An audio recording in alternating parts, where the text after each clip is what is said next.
malaya, kapakanan ng kapwa laging mangunguna.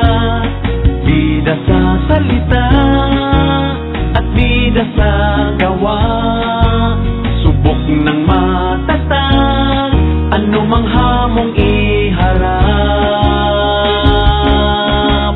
Radyo Bida 882, laging naglilingkod, walang sawa, walang pagod. Radyo Bida 882, kaibigan totoo, bida ka rito. Kasabay mong nagdiriwang sa tagumpay, kasama mong lumaban sa hamon ng buhay, katuwang sa mapayapang pagpulong tungo sa pagbangon, pag-ulan at pagsulong. Radyo Bida 882, laging naglilingkod, walang sawa, walang pagod. Radyo Bida 882, kaibigan totoo, bida ka rito. Radyo Bida ng Notre Dame Broadcasting Corporation. Bida ka rito. Bida ka rito. Ikaw ba ay Bangsamoro Professional? O kaya ay may kamag-anak ka na Bangsamoro Professionals? Magparehistro na para sa Human Resource Mapping for the Bangsamoro Professionals na ginagawa ng Bangsamoro Transition Commission. Hindi recruitment para makapagtrabaho ang programang ito. Layunin nito na malikom sa database ang mga Bangsamoro Professionals dito sa Pilipinas at maging sa labas ng bansa upang magkaroon ng malinaw na pang-aanalisa sa datos ng Bangsamoro Professionals. Mag-log on sa www.bangsamoroprofessionals.org upang makapag-fill up ng Bangsamoro Professionals Data Sheet. Sa walang access sa internet, may ipamimigay na data sheet ang BDA, BLMI, Unipad, MAPAD at CBCS. Para sa karagdagang impormasyon, makipag-ugnayan sa tanggapan ng Bangsamoro Transition Commission, Human Resource Mapping Implementation Unit, BTC, Socio-Economic Program. Sa third floor, Alnor Building, Sinsuat Avenue, Cotabato City. O tumawag sa 064-552-1436 o sa 0935-3014-757. Magmadali, September 30, 2014 lamang ang huling registration. Ang impormasyong ito ay hatid sa inyo ng Bangsamoro Transition Commission, Socio-Economic Program. Alam mo ba, pare, napapansin ko na unti-unti nang bumabalik ng kapayapaan dito sa ating lugar. Oo, Mare. Simula nang napirmahan ang CAP sa pagitan ng gobyerno at ng MILF. Ha? CAP? Ano nga ba itong CAP, pare? Ito ang Comprehensive Agreement on the Bangsamoro, isang kasunduang pangkapayapaan na nilagdaan sa Malacanang noong nakaraang March 27. Napapalood sa CAP na ito ang mga napagkasunduan mula sa Framework Agreement on the Bangsamoro or FAB at ang mga naging annexes nito tulad ng Transitional Arrangement and Modalities, Revenue Generation and Wealth Sharing, Power Sharing at Normalization. Naku, pare, dapat nga natin ipagdiwang dahil napirmahan na nga ito. Dahil napakalaking kaginhawaan ito dito sa ating lugar at higit sa lahat, manunumbalik na ang kaunlaran ng ating lugar. Upang higit na maunawaan ang usapin ng Comprehensive Agreement on the Bangsamoro, ugaling dumalo sa mga pagtitipon na may kinalaman sa usaping ito. O di kaya ay manatiling makinig sa programang Bangsamoro Ngayon, Tinig ng Kapayapaan sa DXMS Radyo Bida tuwing Huwebes 7:30 hanggang 8:30 ng gabi. Isa ka ba Bangsamoro Professional? Tao ka adin mga pagalin ka Bangsamoro Professionals? Rumigister tano para sa Human Resource Mapping kano Bangsamoro Professionals abang luwa na Bangsamoro Transition Commission. Dunya pakaragyan na di ka na ibagang gata asal ka makanggalwak. Kahanda no Human Resource Mapping amalimod siya sa database sa mga Bangsamoro Professionals sa Pilipinas ando abroad asal kameles o kadakal ando timbalangan no Bangsamoro Professionals. Bisita no sa www.bangsamoroprofessionals.org kando ka maka-fill up kano Bangsamoro Professionals data sheet. Kano dala mo ng internet min, na adon ibaganggay a data sheet no BDA, BLMI, Unipad, MAPAD, no CBCS. Siya kanupad pa ng IDSANO, Idsabutano sa Bangsamoro Transition Commission, Human Resource Mapping Implementation Unit, ang GoBTC Socio-Economic Program. Siya sa 3rd floor, Alnor Building, Tinsot Avenue, Cotabato City. Ataw katawag ka no sa 064-552-1436, 0935-30-14757. Pamagayas kano, September 30, 2014, Busumulia registration. Sonya katigani papatsampay sa Kanuno Bangsamoro Transition Commission Socio-Economic Program. Mare, saan ka po pupunta at nagmamadali ka? Ako? Pupunta kasi ako sa Comelec, Mare. Magpaparegister ako. Alam mo na, kailangang maaga ako doon. Mahaba pa naman ang pila paminsan. Ah, ganun ba? O sige, mag-iingat ka. Ikaw, Mare, hindi ka pa magpaparegister? Saka na, matagal pa naman ang deadline eh. Hay naku, Mare, kung ako sa'yo, mag-register ka na habang mas maaga. Para iwas na rin sa aberya at nang hindi ganun kahaba ang pila. Alam mo bang napakalaga magpa-register ng maaga? Sige ka, pag lumampas ka sa deadline, hindi ka na makakapagboto. Iwasang maabala, magparehistro ng maaga. Ang mensaheng ito ay hatid sa inyo ng Cotabato Multimedia Network o COMONET. Bangsamoro tagapangadji kaw. At tawaon kalase mo Bangsamoro tagapangadji. Pagpasulat kaw para ha Human Resource Mapping sin Bangsamoro tagapangadji hinang sin Bangsamoro Transition Commission. Ini bukod ba't makalawag hinang daindi. In maksud sin Human Resource Mapping, ba't maurol atawa mapun in mga Bangsamoro tagapangadji ha katalingkal Pilipinas iban hagwa hula. Hasupaya maawon in mahantap pagmumuslistahan sin Bangsamoro tagapangadji. Sud kaw pa www.bangsamoroprofessionals.org. Ba't kaw makasulat ha Bangsamoro Professionals Data Sheet. Pa mga wire internet, aon mga katas pagsusulat kaya natin mga BDA, BLMI, Unipad, MAPAD, Ivan CBCS. Ba't labi masawakan niyo?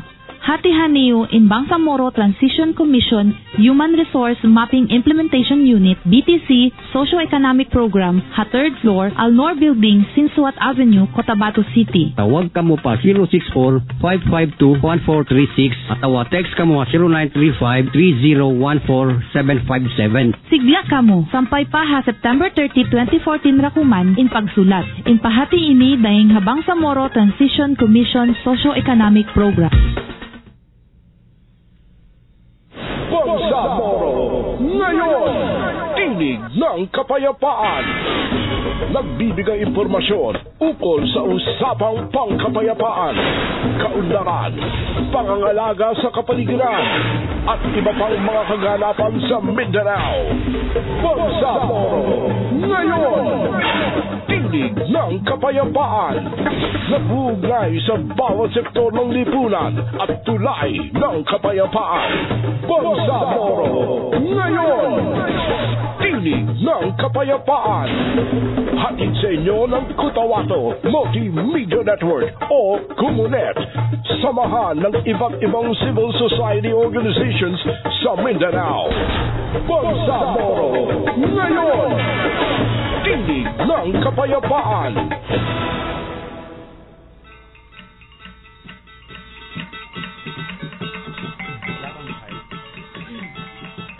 Assalamualaikum warahmatullahi wabarakatuh. Magandang gabi po sa ating mga takapakinig ng himpilang ito ng DXMS, ang Radyo Bida, at ng ating programang Ang Bangsamoro ngayon, Tinig ng Kapayapaan.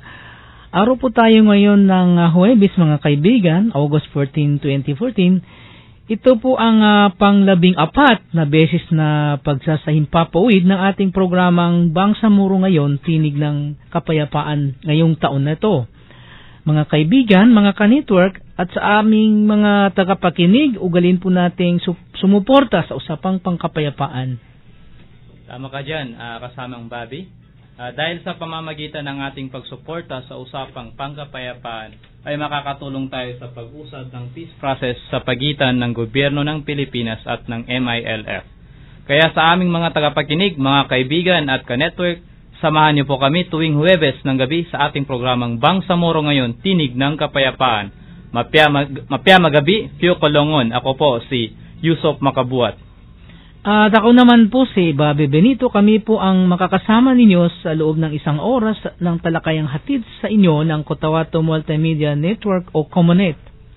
Noong nakaraang Huwebes ay ati pong tinalakay ang mga naging updates matapos ang 10 araw na workshop ng 2 panels patungkol sa pagpa-finalize ng Bangsamoro Basic Law o BBL. Inalam natin kung ano-ano yung mga naging resulta ng ginawa nilang workshop pati na rin ang mga susunod nilang hakbang upang mas isumite na sa opisina ni Pangulong Aquino ang isang BBL na katanggap-tanggap sa Bangsamoro people. Kung matatandaan natin kasamang Sir Bobby, ating napakinggan ang ginawang panayam ng ating mga ka-network kay Commissioner Froilan Mendoza ng BTC at nalaman natin ang mga ginawang proseso ng 2 panel upang mapag-agrihan ang ilang mga issues sa BBL.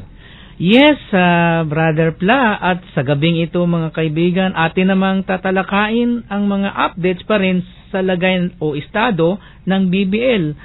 Isa ito sa mga pinaka-pinag-usapan ngayon, lalong-lalo na mula sa hanin ng local civil society. May ilan tayong updates patungkol dito kasamang Pla at upang bigyan po tayo ng mga karagdagang updates patungkol sa estado ng BBL, ating makakapanayam si Timoy Milani Ulama ng Bangsamoro Transition Commission o BTC. At mapalad po tayo mga kaibigan dahil tayo po ay kanyang papaunlakan ng panayam ngayong gabi. Bukod dyan, kasamang Sir Bobby, makakapanayam din natin si Ginoong Mahdi Amelia na siyang chair ng Sulong Bangsamoro Movement o SBM. Alamin natin mula sa kanya kung ano-ano ang mga naging efforts ng local civil society upang maipakita ang suporta nito sa kasalukuyang proseso na tinatahak ng BBL. Upang may paabot ang inyong mga katanungan, opinyon, saloobin at suhestyon, maaari po kayong mag-text sa mga sumusunod na Comunet mobile numbers. Para sa Smart subscribers, mag-text sa 0998-16-90597. At para naman po sa mga Globe subscribers, mag-text sa 09154548 at 554. Tama kasamang Pla, ang oras po natin ngayon mga kaibigan sa Bangsamoro ngayon, tinig ng kapayapaan ay ganap na pong 42 minutes makalipas ang alas 7 ng gabi. At susunod na po mga kaibigan ang Bangsamoro News Update. Bangsamoro News Update.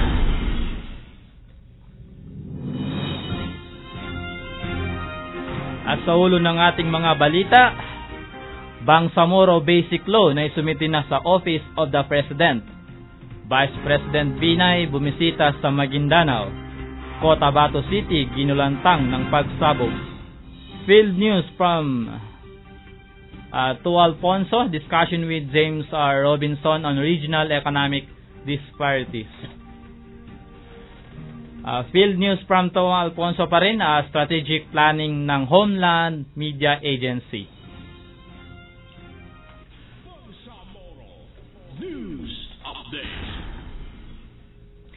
Bangsamoro Basic Law na isumiti na sa Office of the President. Alas 8 kagabi, August 20, 2014, nang maisumiti ng Bangsamoro Transition Commission o BTC ang revised Bangsamoro Basic Law o BBL sa opisina ni Pangulong Aquino. Ang pagsumiti ng BBL kagabi ay sumakto naman sa ibinigay na timeline ng GPS at MILF officials kasunod ng kanilang meeting sa Davao City noong August 15 na maisumiti nila ang revised draft BBL kay Pangulong Aquino sa August 20. Ang nasabing dokumento ay na-receive ni Executive Secretary Paquito Ochoa Jr. kasama ng Chief Legal Counsel ni Pangulong Aquino na si Attorney Alfredo Benjamin Caquiao at si Assistant Executive Secretary Attorney Mike Musngi. Pirmado naman ito ni Honorable Muhagir Iqbal bilang Chair ng Bangsamoro Transition Commission o BTC ang nasabing dokumento. Ang cover letter ng nasabing dokumento, sinabi ni BTC Chair Muhagir Iqbal na handa silang sumunod sa napagkasunduan na muling trabahuhin ang final text ng proposed BBL matapos ang review ni Pangulong Aquino. Muling o muling magkikita ang dalawang panels kapag natapos ng i-review ni Pangulong Aquino upang baguhin o upang buuhin ang final text ng BBL na siya namang isi-certify ng Pangulo bilang urgent bill sa Congress.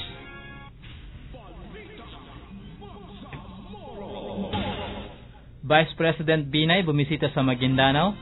Sa kanyang ginawang pagbisita sa Cotabato City at Maguindanao noong August 17 to 18, 2014, ipinahayag ni Vice President Jejomar Binay ang kanyang suporta sa pagbubuo ng Bangsamoro government sa darating na 2016. Itinanggi naman niyang parte ng maagang kampanya para sa susunod na eleksyon ang kanyang ginawang pagbisita dito.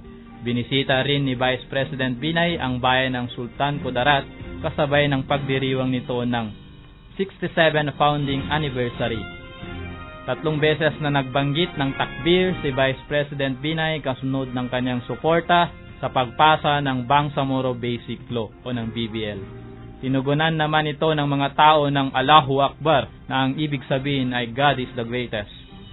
Ikinagalak naman ni Sultan Kudarat former Mayor Dato Tukaw Mastura ang suporta ni Vice President Binay sa BBL. Ito di umano ay pagpapakita ng pagpapahalaga sa pangarap ng Bangsamoro people. Kasama rin sa nasabing pagdiriwang si Armed Governor Mujib Hataman, 6ID Commanding General Brigade General Edmundo Pangilinan, AFP, mga opisyales sa hanay ng Armed PNP at iba pang representante mula sa lokal na pamahalaan ng probinsya. Nakipagkita rin si Vice President Binay sa mga miyembro ng Archdiocese of Cotabato at mga miyembro ng Alpha Pi Omega o ng APO. Kasama naman ni Vice President Binay sa buong pagbisita niya sa Maguindanao sina Tarlac former Governor Margarita or Tingting Cuangco, Parañaque Representative Gustavo Tambunting at Valenzuela Representative Sherwin Gatchalian.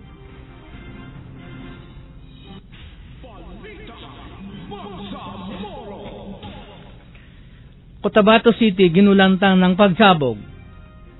Isang sundalong nagpapatrolya at 4 na iba pa ang nasugatan ng sumabog ang pinaghihinalang improvised explosive device o IED noong 8:30 ng gabi, Huwebes, August 19, 2014. Ito ay naganap sa Makakuwa Street sa likod ng City Plaza Stage. Ayon kay Cotabato City Police Director Senior Superintendent Rulian Balkin, naganap ang nasabing pagsabog habang nagsasagawa ng security patrol ang Special Forces ng Army. Ayon naman kay Incident Commander ng City Disaster Risk Reduction and Management Council o CDRMC Boy Razalan, ang lahat ng nasugatan sa nasabing pagsabog ay agad na isinugod sa Cotabato City Regional and Medical Center Hospital.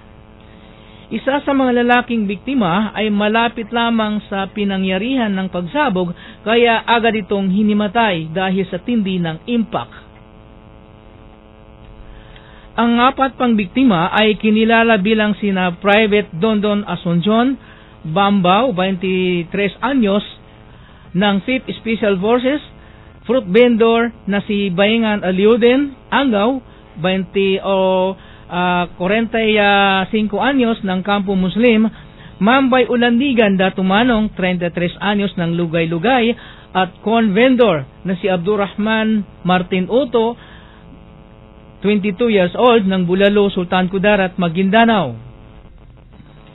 Naganap ang pagsabog ng bomba matapos iwanan ng driver ng isang Wrangler type jeepney na nasabing lugar. Ito ay ayon kay Private Laurel Mang Sibang, kasamahan ni Private Dondon Bambao.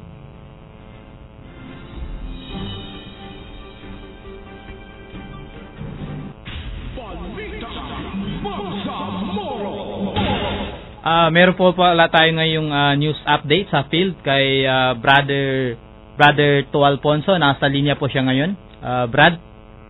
Yes, maraming salamat sa network na Bobby. At katatapos nga lamang ngayong gabi ginanap dito sa Alnor Hall ang isang talakayan ng mga civil society organizations, kasama po ang mga kadin, media, business sector, at ang local government unit at iba pang mga partisipante. Kasama ang isang biyasang manunulat na si Dr. James Robinson, galing pa ng Harvard University, na mayakda ng librong Why Nations Fail. Nag-usapan kanina kung ano po ang mga kalagayang pang-political at ekonomiya ang iba't ibang bansa, at nagsagawa rin o in-explain din ng ating speakers dito kung ano yung mga pagkakaiba noong mga ibang bansa in terms of political and economic development. At ayon nga sa ating speaker kanina, ay dapat sanang makita sa isang nasyon o bansa ang sinasabing inclusive economic institution. Nang sa ganon ay maiiwasan or kahit papano ay mabawasan itong sinasabing political monopoly at economic monopoly. At maayos naman at successful naman ka-network na Bobby, ito nga pong ginawang diskusyon sa pagitan nitong ating speaker si Dr. James Robinson, kasama itong mga nabanggit nating mga partisipante. At sa susunod na mga pagkakataon ay may isasagawa pang ilang mga programa, ito nga pong kanilang grupo. At nag-promise nga po itong si Dr. James Robinson na bibigyan ng kanyang libro ito pong mga dumalong partisipante. Samantala, magsasagawa ng isang strategic planning workshop ang Homeland Media Agency darating na August 23 to 24. Araw po yan ng Sabado at Linggo, kung saan ay gaganapin po ito sa Bangsamoro Leadership and Management Institute Training Center sa may Simoy Sultan Kudarat, Maguindanao. Layunin ng nasabing planong strat plan na magkaroon ng isang malinaw na vision, mission, goals, and objectives at mga programa. Ito pong bubuuing Homeland Media Agency. Yan po yung ating pansamantalang mga nakalap na report mula dito sa field, dito sa ating kinalalagyan. Maraming salamat. Ako po si Tua Lital para sa Bangsamoro ngayon, Tinig ng Kapayapaan. Bangsamoro News Update.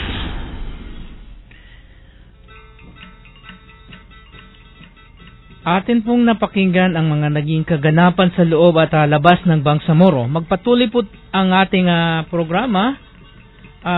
Makalipas lamang po ang ilang mga paalaala.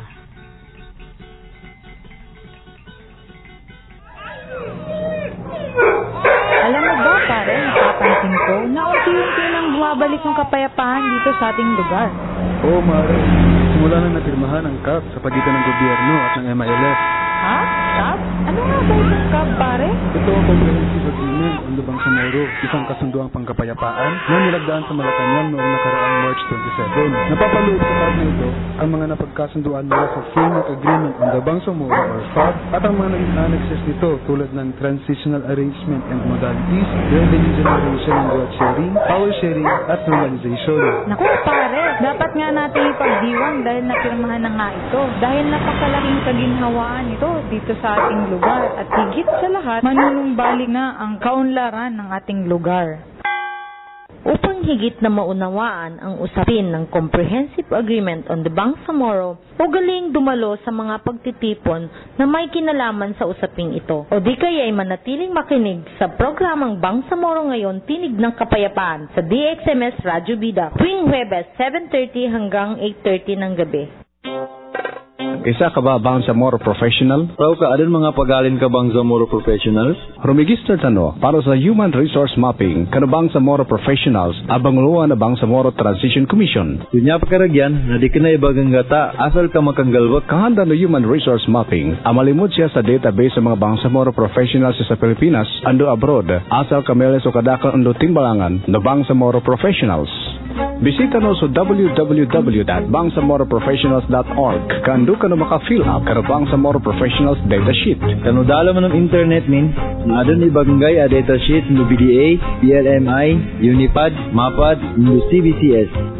Siya ka na pagpanaid sa no. Itsabutano sa Bangsamoro Transition Commission, Human Resource Mapping Implementation Unit, ang GoBTC Socio-Economic Program. Siya sa 3rd floor, Alnor Building, Tinzot Avenue, Cotabato City. Ataw katawag ka no sa 064-552-1436-0935-30-14757. Pamagayas ka no, September 30, 2014, Busumulia registration. Sonya katigani papatsampay sa kanuno Bangsamoro Transition Commission Socio-Economic Program. Bangsamoro ngayon, tinig ng kapayapaan.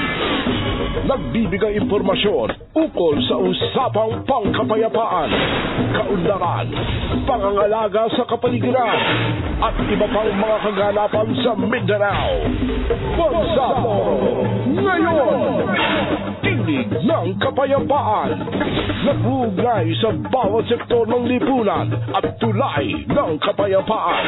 Bangsamoro ngayon, tinig ng kapayapaan. Hatid sa inyo ng Cotabato Multimedia Network o Kumunet. Samahan ng iba't ibang civil society organizations sa Mindanao. Bangsamoro ngayon, tinig ng kapayapaan.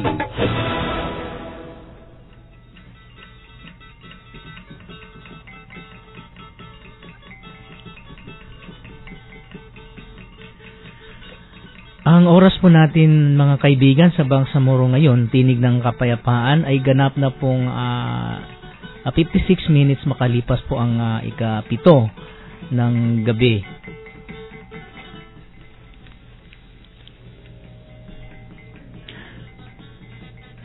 Sa puntong ito mga kaibigan, ating pong kakapanayamin si kasamang Mahdi Amelia. Siya po mga kaibigan ang chairperson o chairman ng Sulong Bangsamoro Movement. Assalamualaikum Brother Mahdi. Live po tayo sa Bangsamoro ngayon, tinig ng kapayapaan. Kasama po natin dito si Brother Pla sa gabing ito. Assalamualaikum Brad Mahdi. Assalamualaikum warahmatullahi wabarakatuh. Magandang gabi rin po sa inyo, Brother Bobby.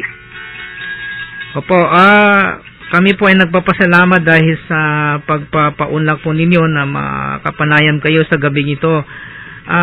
Alam po nating lahat na ang inyong movement o grupo ay aktibo po sa pagsusulong, pagsuporta sa usapang pangkapayapaan sa pagitan ng gobyerno ng Pilipinas at ng Moro Islamic Liberation Front. Bilang isang aktibong sumusubaybay at sumusuporta sa kasalukuyang pag-uusap, ano na po ngayon ang estado ng kasalukuyang pag-uusap, lalong-lalo na po doon sa usapin ng Bangsamoro Basic Law o BBL? Tama po kayo, Samang Bagi. Tayo nga ay sumusuporta dito sa kasalukuyang pag-uusap ng gobyerno at ng Moro Islamic Liberation Front para tuluyan ng ma-resolve itong problema natin dito sa Mindanao. At itong problema, hindi lang problema ng mga Moro, ito'y problema rin ng ating gobyerno, ating mga kapatid na Hitler, the Filipino people, Bangsamoro, at itong ating mga kapatid na IP. Sa amin pong paningin dito sa nangyayari, ngayon po'y nandito tayo sa usapin ng Bangsamoro Basic Law, kasi nga alam din ng nakarami na pumirma na ng CAB noong October 2012, CAB noong 2012, and then finally noong March 2014 ay pinirmahan yung Comprehensive Agreement ng Bangsamoro, and then after that pinag-usapan na ngayon yung paano ipasa yung Bangsamoro Basic Law, na kung saan medyo nakita natin na mayroong mahina nga yung pag-move ng pag-uusap dahil nga doon sa Bangsamoro Basic Law ay nasa office of the President after i-draft ng Bangsamoro Transition Commission, sinumiti doon sa office of the President. Supposedly, ang gagawin doon recommend sa Congress at recommend bilang isang urgent bill. Subalit, hindi nga yun nangyari dahil merong proseso rin yung ginawa ang Office of the President kaya nung pag-review ng kanyang legal team dun sa Bangsamoro Basic Law na kung saan yun yung nagbigay ng delay doon sa pagpasa ng Basic Law doon sa Congreso. Opo. Sige po. Okay po. Sige, sir. Katulad nga ng sinabi mo, nagkaroon ng delay sapagkat kung ating pong titingnan, sinabi po ni Pangulong Aquino noong nag-usap mismo sila ng BTC, chairman si Muhagir Iqbal, na kailangan i-submit ng Bangsamoro Transition Commission yung kanilang draft na Bangsamoro Basic Law nang sa ganun ay kaagad nga itong masubmit masubmit ng presidente sa Kongreso. Ano sa tingin ninyo kung bakit medyo bumagal yung usad ng review ng Office of the President doon sa nasabing Bangsamoro Basic Law na kung tutuusin umabot siya ng mahigit na 2 buwan bago ito na-resolve ngayon, Brother Mahdi? Bilang isang civil society member organization dito sa atin dito sa Mindanao, isa lang po ang nakikita namin dyan, yung presidente ay gusto talagang ayusin itong basic law kaya dinaan niya doon sa kanyang legal team para na pagdating sa Congress ay maganda na yung takbo at tuloy-tuloy na yung pag-usap na usapin ng bigil dahil nga na-review na ng legal team na itong legal team na inorganize ng presidente ito'y grupo ng mga abogado. So doon nga siya na-delay and then nung ang tinignan nila yung Bangsamoro Basic Law ay nanibago rin itong sa panig ng Moro Islamic Liberation Front dahil nga maraming nabago doon sa na-draft at doon sa nabago ay may connection doon sa napirmahan ng agreement like yung CAB at saka FAB. So, ang nakikita dito, yung ginawang Bangsamoro Basic Law na dinraft ng BTC, yun yung naka-anchor pa rin lahat yun doon sa FAB and CAB. Ibig sabihin, dapat i-tune in pa yun, no? Doon sa yung BBL, dapat naka-anchor doon sa, nahirapan kasi yung BBL sa tingin namin dahil dapat yung BBL, naka-anchor siya doon sa CAB and FAB, then paano naman siya isusot doon sa Constitution ng Pilipinas. Pero sa ating paningin, dahil itong problema nga isang political, siguro yung Constitution naman siguro ng Pilipinas ay merong siyang flexibility at doon nga sa kanyang pag-flexible dahil nga inisip natin ang problema isang political na problema at ngayon pinag-usapan at napupunta nga sa legal na usapin. So, para ma-resolve itong problema natin dito sa Mindanao, baka merong ma-adjust or flexibility ng ating Constitution. Kaya ito nga ang nagbigay ng delay kasi dapat talaga maayos ito ng dalawang panel, DPH panel and the Merit panel na mahanap yung paano mag-suit yung paano mag-suit sa Constitution yung basic law na hindi naman ma-deprive yung rights ng mga Moro at rights ng mga taga Mindanao at hindi rin mabiolate yung CAB at saka PAB na pinirmahan na. So ito yung aming nakikita. Opo, ang pagkakaalam ko kasi, Brother Mahdi, naatatang Pangulo, kaya nga ang siste, dapat maipasa ito sa lalong madaling panahon. Sabi nga niyan noong nag-usap nga sila ng BTC chairman, kailangan masubmit dito before end of May. So, hindi na kayanan, kaya nasubmit noong April, no? Last week ng April. Subalit, medyo parang nagkaroon yata ng problema. Yun ang hindi natin maintindihan dahil ika nga mo, sabi mo nga, karamihan doon sa mga provision ng Bangsamoro Basic Law ay extracted doon sa FAB at saka CAB. So, bakit nagkaroon ng problema? Ngayon, meron tayong nadinig, napag-alaman natin na nagkaroon ngayon ng magandang development yung BBL. Ano sa tingin mo yung factor kung bakit medyo anong facilitating factor sa tingin ng Bangsamoro Civil Society kung bakit medyo nagkaroon ngayon ng agarang na-address yung mga problema na hindi naman nare-resolve sa loob ng mahigit na 2 buwan? Siguro unang-una doon din yun sa political will ng ating Pangulo at doon sa kanyang determination na magkaroon ng solusyon dito sa problema. And then, ayun nga, narinig natin na may intervention ng executive branch like narinig din natin na ang executive secretary si Paquito Chua ay nakikusap din sa BTC at doon sa panel ng both side at nakatulong nga siya doon sa mabilis na pag-usap ng BBL at ayon nga sa ating information ngayong araw daw ay nasa office na, napasa na doon sa office ng President, Office of the President at supposedly ang kanilang time frame noong Lunes, that was August 18 kasi nga di ba nag-usap nung August 1 to 10 and then after yung August 10 na pag-usapan sa 18 isasubmit na sa Office of the President.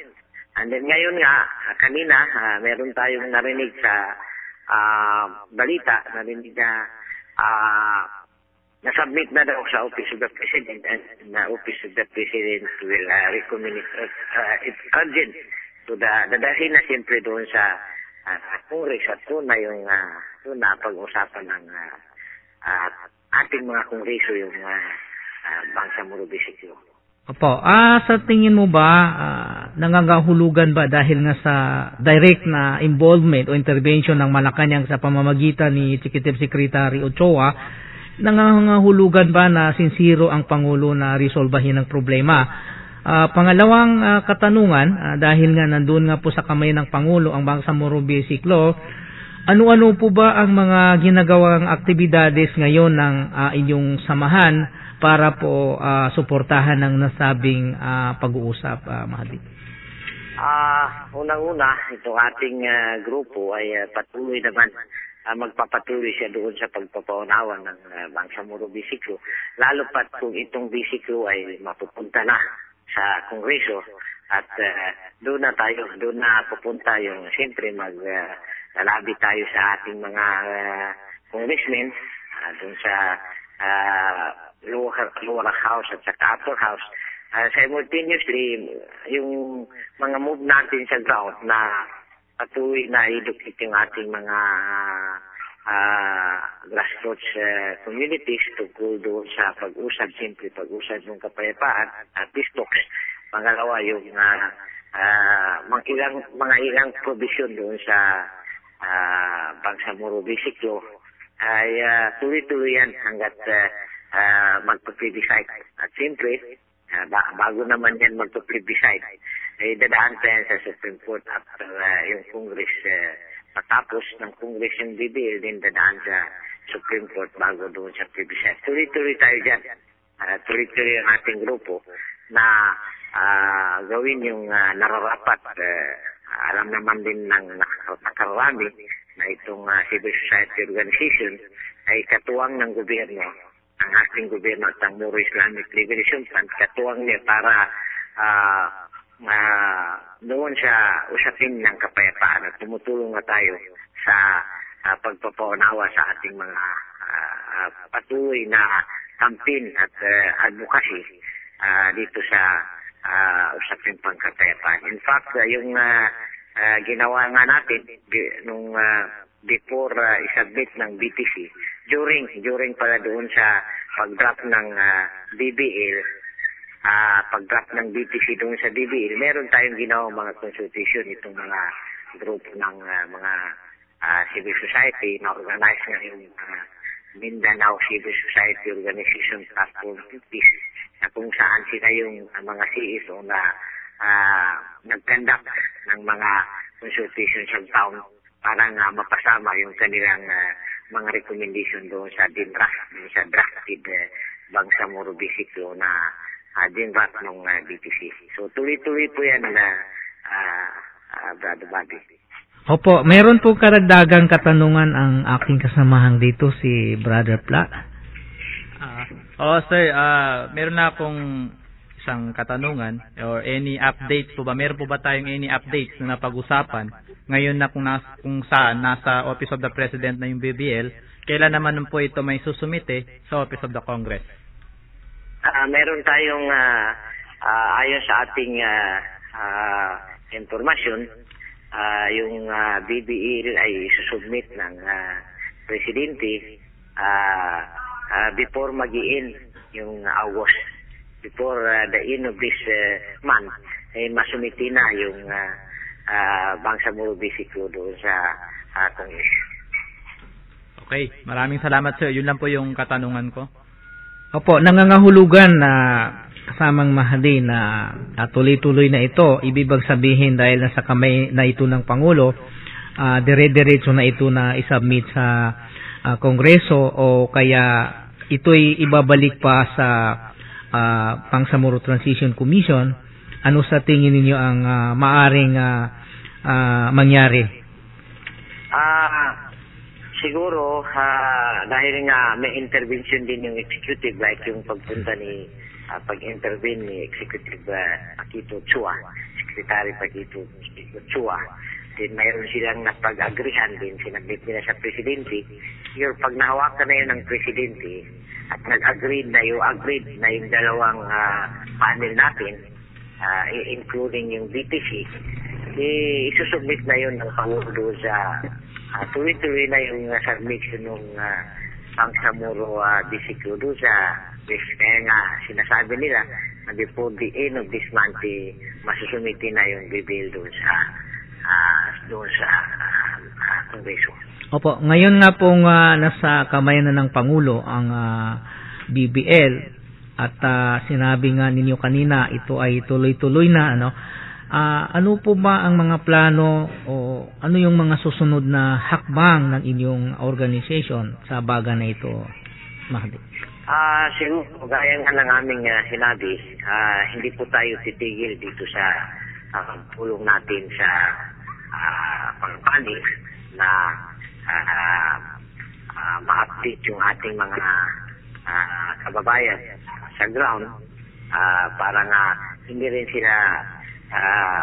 sila mag-worry doon nga sa BBL pag sunod ng ating President Pinoy doon sa Kongreso. Siyempre, tuloy-tuloy yung paglalabi natin sa ating mga congressmen, makipag-usap tayo sa kanila na siyempre tayong tayong sa masa basta din sumitin natin sa kanila at ito na nagustuhan din ng ating mga mambayan na tuluyan ng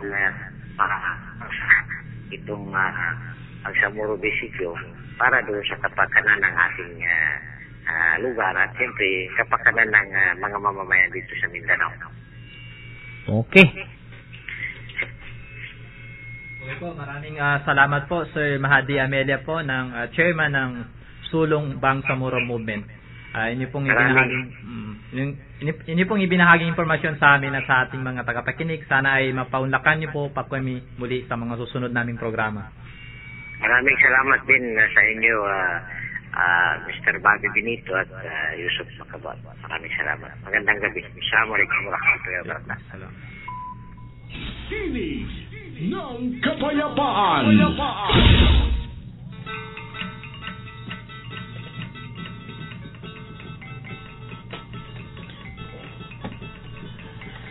Ang oras po naman natin ngayon mga kaibigan ay ganap na pong 15 minutos makalipas ang 8:08 ng gabi. Dito pa rin po tayo sa programang Bangsamoro ngayon, Tinig ng Kapayapaan.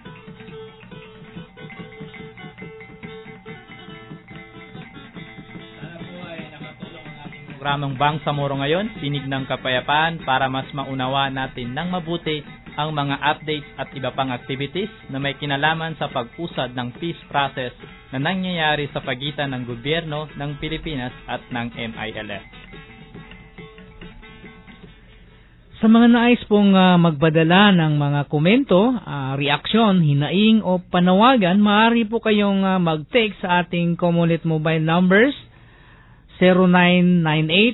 0998-169-0597 at 0915-454-8554. Inuulit po namin, 0999-8169-0597 at 0915-454-8554. Sa pagpapadala po ng mensahe ay huwag kalimutang banggitin ang inyong kompletong pangalan o nickname at maging ang lugar kung saan kayo nakatira. Pagkatapos ng ilang paalala ay babasahin po natin ang mga mensaheng natanggap mula sa ating mga text line. Magbabalik po ang ating programa makalipas ang ilang paalala.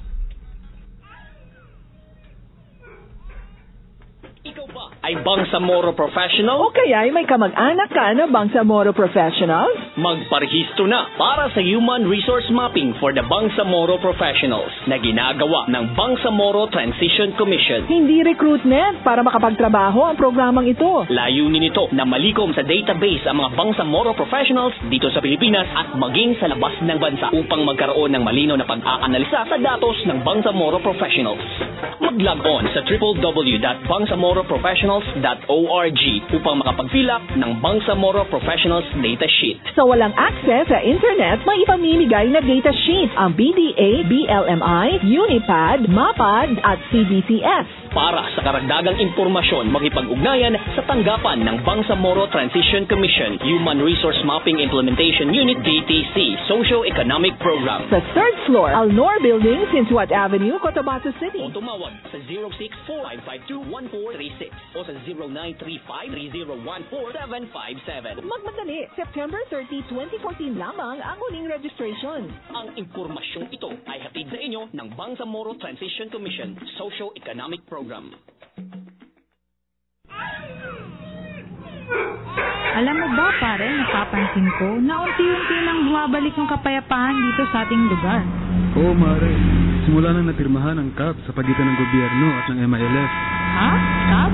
Ano nga ba itong CAP, pare? Ito ang Comprehensive Agreement on the Bangsamoro, isang kasunduang pangkapayapaan na nilagdaan sa Malacanang noong nakaraang March 27. Napapaloob sa CAP na ito ang mga napagkasunduan mula sa Framework Agreement on the Bangsamoro or FAB at ang mga naging annexes nito tulad ng Transitional Arrangement and Modalities, Revenue Generation and Wealth Sharing, Power Sharing at Normalization. Naku, pare, dapat nga natin ipagdiwang dahil napirmahan na nga ito. Dahil napakalaking kaginhawaan ito dito sa ating lugar at higit sa lahat, manunumbalik na ang kaunlaran ng ating lugar.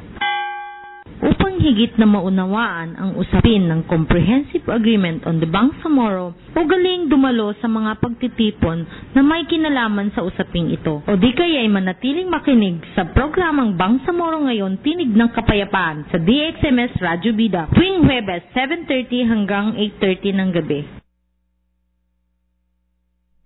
Ikaw ba ay Bangsamoro Professional O kaya ay may kamag-anak ka na Bangsamoro Professionals? magparehistro na para sa Human Resource Mapping for the Bangsamoro Professionals na ginagawa ng Bangsamoro Transition Commission. Hindi recruitment para makapagtrabaho ang programang ito. Layunin nito na malikom sa database ang mga Bangsamoro Professionals dito sa Pilipinas at maging sa labas ng bansa upang magkaroon ng malinaw na pag-aanalisa sa datos ng Bangsamoro Professionals. Mag-log on sa www.bangsamoroprofessionals.org upang makapag-fill up ng Bangsamoro Professionals Data Sheet. Sa walang access sa internet, may ipamimigay na data sheet ang BDA, BLMI, Unipad, MAPAD at CBCS. Para sa karagdagang impormasyon, makipag-ugnayan sa tanggapan ng Bangsamoro Transition Commission Human Resource Mapping Implementation Unit BTC Socio-Economic Program. Sa 3rd floor, Alnor Building, Sinsuat Avenue, Cotabato City. O tumawag sa 0645521436 o sa 0935-3014-757. Magmadali, September 30, 2014 lamang ang huling registration. Ang impormasyong ito ay hatid sa inyo ng Bangsamoro Transition Commission Socio-Economic Program. Mare, saan ka po pupunta at nagmamadali ka? Ako? Pupunta kasi ako sa Comelec, Mare. Magpaparegister ako. Alam mo na, kailangang maaga ako doon. Mahaba pa naman ang pila paminsan. Ah, ganun ba? O sige, mag-iingat ka. Ikaw, Mare, hindi ka pa magpaparegister? Saka na, matagal pa naman ang deadline eh. Hay naku, Mare, kung ako sa'yo, mag-register ka na habang mas maaga. Para iwas na rin sa aberya at nang hindi ganun kahaba ang pila. Alam mo bang napakahalaga magpa-register ng maaga? Sige ka, pag lumampas ka sa deadline, hindi ka na makakapagboto. Iwasang maabala, magparehistro ng maaga. Ang mensaheng ito ay hatid sa inyo ng Kutawato Multimedia Network o COMONET.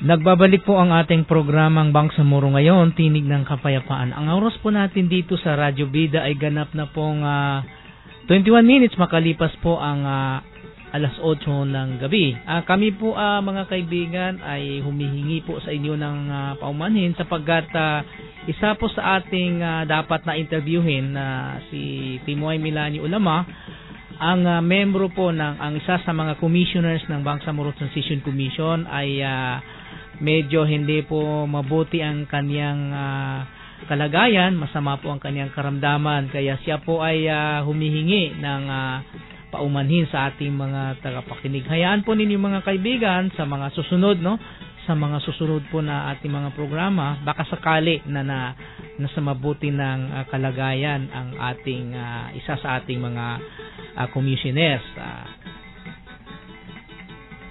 Okay, so reminders nga pala sa lahat po ng miyembro ng COMONET, bukas po sa araw ng Biyernes or August 22, 2014 ay magkakaroon po tayo ng editorial meeting. Ulit po, iniimbitahan po namin kayo sa Bangsamoro Professionals Mapping na ginagawa ng Bangsamoro Transition Commission o BTC ay ongoing ngayon ang registration para sa mga Bangsamoro Professionals. Para po sa online registration, mag-register po tayo sa www.bangsamoroprofessionals.org or mag-text or tumawag lang kayo para sa karagdagang informasyon sa numerong 554-1436 or 0935-30-14757.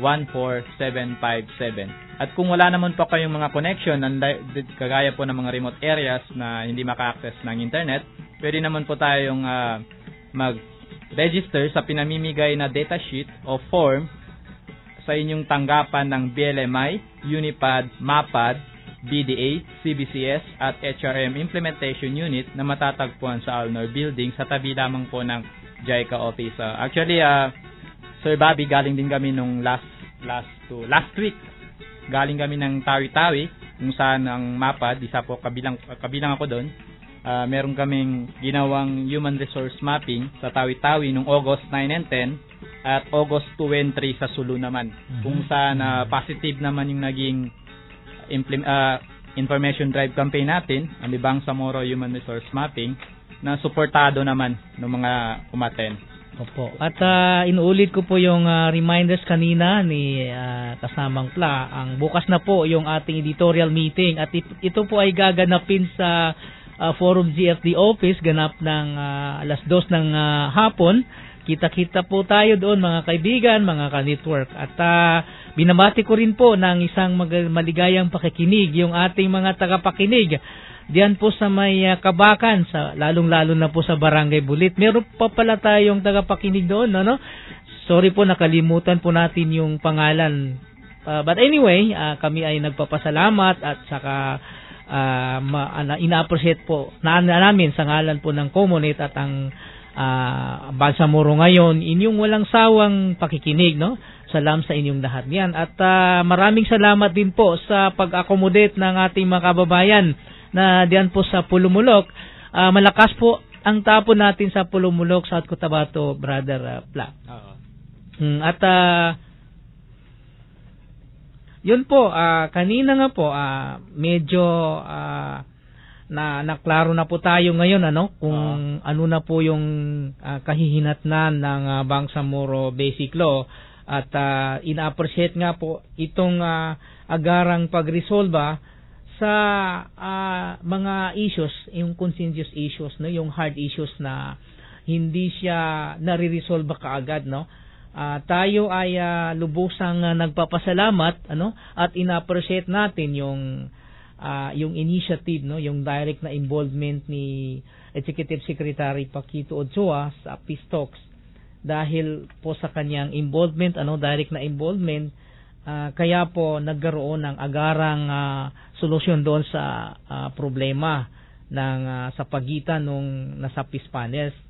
Mantakin po ninyo mga kaibigan, sa loob po ng mahigit na 2 buwan, nagkaroon po ng workshop sa Kuala Lumpur, nag-meeting sa Manila, hanggang nagkaroon ng sinasabi nila itong marathon meetings mula nung August 1 hanggang 10. August 10 sa Davao City.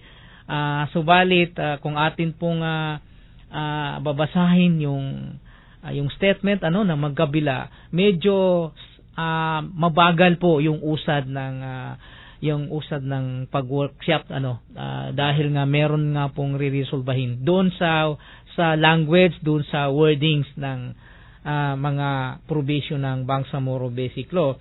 Subalit sa loob ng palagay ko less than a week kasi nagkaroon ng intervention ng Office of the President mismo directly sa pamamagitan nga ni Executive Secretary Paquito Ochoa noong 13, kung hindi ako nagkakamali, noong August 13. At nagkaroon sila ng panibagong roadmap yung ginawa ng Office of the Executive Secretary, brother. So noong naipakita yung panibagong roadmap, labas pa doon sa roadmap ng Framework Agreement of the Bangsamoro. Roadmap po yun para resolbahin yung mga hard issues, yung mga contentious issues. Nung naipresenta ni Executive Secretary yung roadmap para lamang sa BBL at meron silang napagkasunduan. Kaya na-submit nila yung draft noong August 15. They were able to beat the deadline. At nung na-submit nung August 18. August 18 po. Yung BBL na yung resulta noong discussion between the legal team na under na kay Paquito Ochoa at dagdag po yung mga na-resolve ang issue na napag-usapan sa pagitan ng GPH Peace Panel at saka MIRX Peace Panel mula nung workshop nila sa Kuala Lumpur, yung resulta ng meeting nila sa Manila at saka yung resulta ng marathon meetings nila sa Davao Waterfront Hotel in Davao. At katulad nga ng nasa balita, nasa news, ito ay naisumiti na yung lahat ng mga resulta ng series of meeting na yon sa opisina ng Pangulo. At inaasahan po natin sa lalong madaling panahon, ito ay pag-aaralan ng Pangulo at nang ito ay kanang maibalik sa opisina ng Transition Commission, Bangsamoro Transition Commission, at sana po ay bigyan sila ng wisdom, ng sinseridad itong ating mga leader nang sa ganun bago matapos itong buwan ng August ay may submit na po ito sa Kongreso at nang may sabatas na ito, mga kaibigan. At diyan po nagtatapos mga kaibigan ng ating programa, mga kaibigan, mga taga-subaybay, mga ka-network. Maraming salamat po sa pagtangkilik ninyo sa amin. Ang programa ito ay para po sa inyo. hangad po namin ang makapagbigay kami ng wastong kaalaman sa inyo. Magpapasalamat din po kami sa lahat ng miyembro ng Comunet sa inyong mga kontribusyon at aktibong pagkibahagi para sa ikatatagumpay ng ating programa. Tama ka, Sir Bobby. Sa ngalan ng iba't ibang organisasyon na bumubuo sa Comunet, ang Bangsamoro Center for Just Peace, Consortium of Bangsamoro Civil Society, Kadtuntaya Foundation Incorporated, Muro Women Development and Cultural Center, United Youth of the Philippines Women, United Youth for Peace and Development, iWatch, Mindanao People's Peace Movement, Regional Reconciliation and Unification Commission, at ng Mindanao Action for Peace and Development at sa suporta ng ZIZ at Forum ZFD. Ang nakagapay po natin sa technical side, si Ginoong Jonathan Estorbo. Ako po si Yusuf Makabuat. At ako naman po si Bobby Benito. Ito po ang Bangsamoro ngayon, Tinig ng Kapayapaan. Samahan ninyo kami sa susunod na Huwebes dito pa rin sa DXMS Radio Bida. Mapayapang gabi sa Kanulangon, mapiyamang gabi sa Kanulangon, maayong gabi, Fiyo Kulungon, magandang gabi sa inyong lahat. Tinig ng Kapayapaan. Inyong napakinggan ang programang Bangsamoro ngayon. Tinig ng Kapayapaan. Nagbibigay impormasyon ukol sa usapang pangkapayapaan, kaunlaran, pangangalaga sa kalikasan at iba pang kaganapan sa Mindanao. Bangsamoro ngayon. Tinig ng Kapayapaan. Hanggang sa susunod na Huwebes, alas 7 hanggang alas 7:30 ng gabi. Dito lang sa DXMS Radio Bida 882 sa inyong mga pihitan.